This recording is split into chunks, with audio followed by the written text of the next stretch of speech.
نحمدہ و نصلی علی رسول الکریم اما بعد اعوذ باللہ من الشیطان الرجیم بسم اللہ الرحمن الرحیم ما یجادل فی آیات اللہ الا الذین کفروا فلا یغررک تقلبهم فی البلاد کذبت قبلهم قوم نوح والاحزاب من بعدهم وہمت کل امۃ برسولہم لیأخذوہ وجادلوا بالباطل ليدحضوا به الحق فأخذتهم فكيف كان عقاب وكذلك حقت كلمة ربك على الذين كفروا أنهم أصحاب النار الذين يحملون العرش ومن حوله يسبحون بحمد ربهم ويؤمنون به ويستغفرون للذين آمنوا ربنا وسعت كل شيء رحمة وعلما فاغفر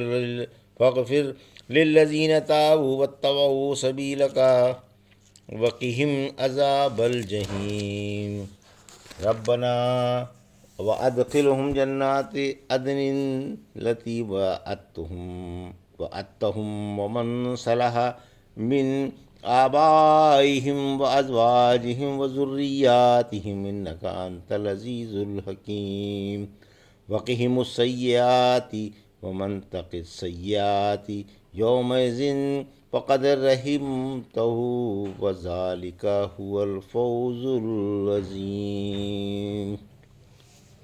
ابھی آپ نے سورہ مومن کی آیت 4 سے 9 کی تلاوت سماعت فرمائی۔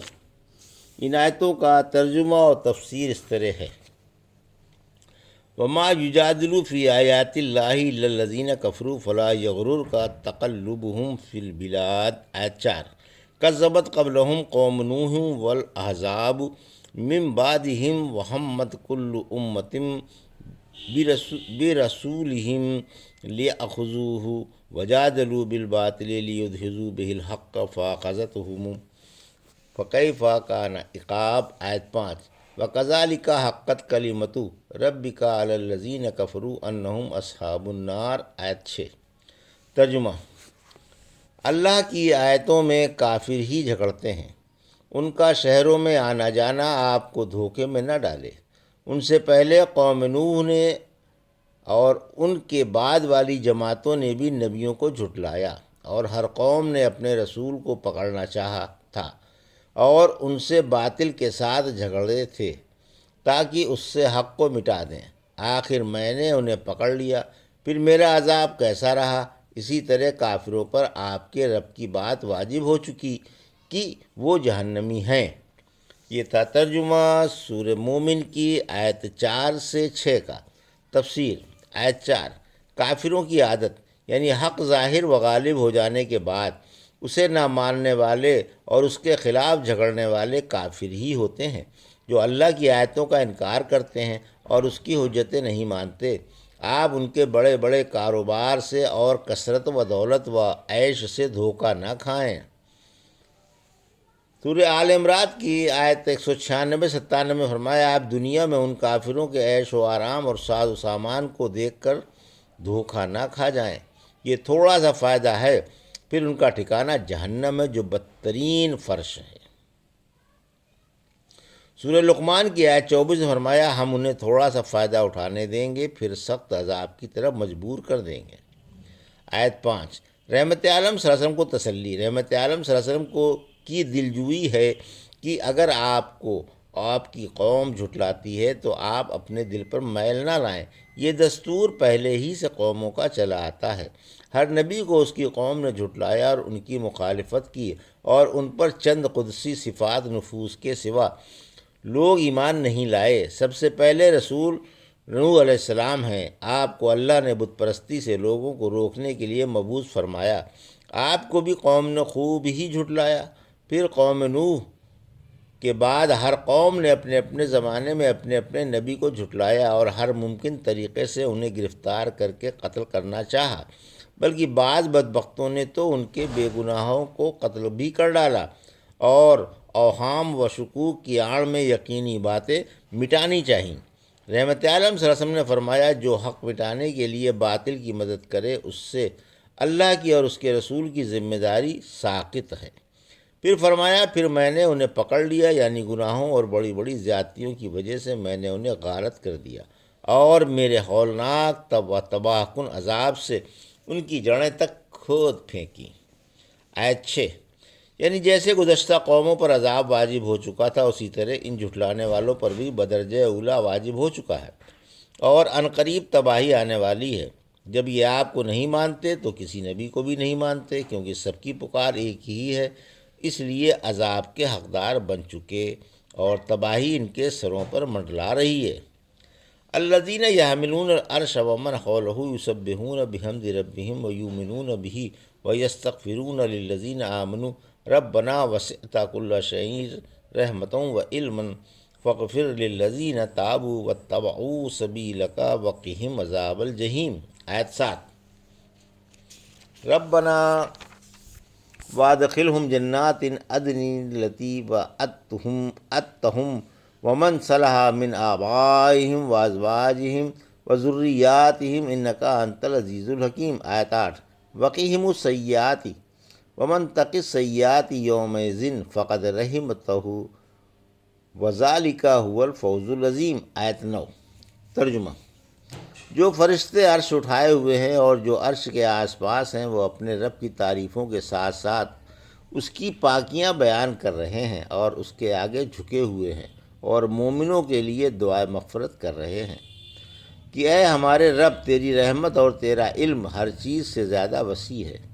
اے اللہ، انہیں معاف فرما جنہوں نے توبہ کر لی اور تیری راہ کی پیروی قبول کر لی اور انہیں جہنم کے عذاب سے بچا۔ اے ہمارے رب، اور انہیں ہمیشگی والی جنتوں میں داخل فرما جن کا تو نے ان سے وعدہ فرمایا ہے، اور انہیں بھی جو ان کے باپوں، بیویوں اور اولاد میں سے اس کے لائق ہیں۔ یقیناً تو ہی بڑی عزت والا اور بڑی حکمت والا ہے، اور جنہیں تو برائیوں سے بچا لے گا ان پر تیری بڑی مہربانی ہوگی اور یہ بڑی کامیابی ہے۔ یہ تھا ترجمہ آیت 7 سے 9 کا تفسیر۔ آیت 7، عرش اٹھانے والے فرشتوں کا اور کروبیوں کا بیان۔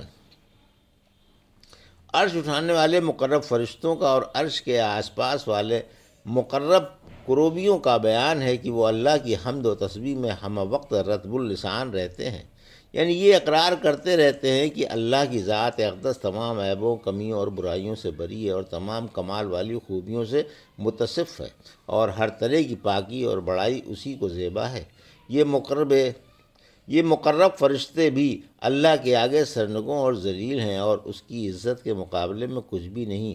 یہی فرشتے مسلمانوں کے لیے جو اللہ پر غائبانہ ایمان رکھتے ہیں اللہ سے مغفرت کی دعائیں مانگتے رہتے ہیں۔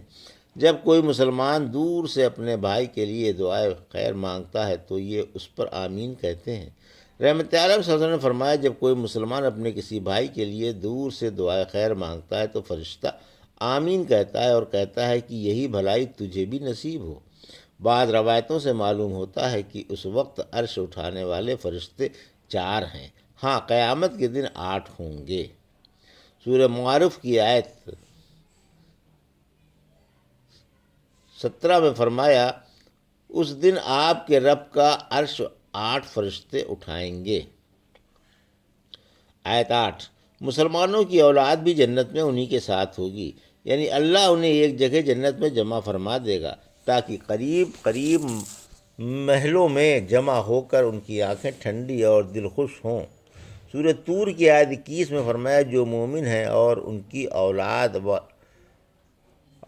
کی اولاد ایمان میں ان کی پیروکار ہے، ہم ان کی اولاد کو ان سے ملا دیں گے اور ان کے عملوں میں سے کچھ کم نہ کریں گے، یعنی سب کو ایک مرتبے میں برابر کر دیں گے۔ یہ نہ ہوگا کہ عالی کا مرتبہ گھٹا کر نیچے لے آئیں، بلکہ نیچے والے کا مرتبہ بلند کر کے عالی کے مرتبے میں لے آئیں گے، اور یہ ان پر ہمارا فضل و احسان ہوگا۔ پھر فرمایا تو ہی غالب ہے، تیرے کاموں میں کوئی مزاحم نہیں اور نہ تو مغلوب ہو سکتا ہے۔ جو کچھ تو نے چاہا ہو گیا اور جو نہ چاہا نہ ہوا، اور تو ہی اپنے اقوال و افعال اور شرع و تقدیر میں حکمت والا ہے۔ آیت 9، برائیوں سے بچنا بڑی کامیابی ہے، انہیں ذاتی برائیوں سے یا دوسروں کی برائیوں سے بچا، اور تو نے قیامت کے دن جسے برائیوں سے بچا لیا تو نے اس پر بڑا رحم فرمایا، کہ اسے عذاب سے چھڑا لیا۔ یہ بڑی بھاری کامیابی اور خوش نصیبی ہے۔ یہ تھا سورہ مومن کی آیت 4 سے 9 کا ترجمہ اور تفسیر جو ابھی آپ نے سماعت فرمائی۔ بارک اللہ لی و لکم فی القرآن الحکیم و نفعنا ایاکم بآیات الذکر الحکیم۔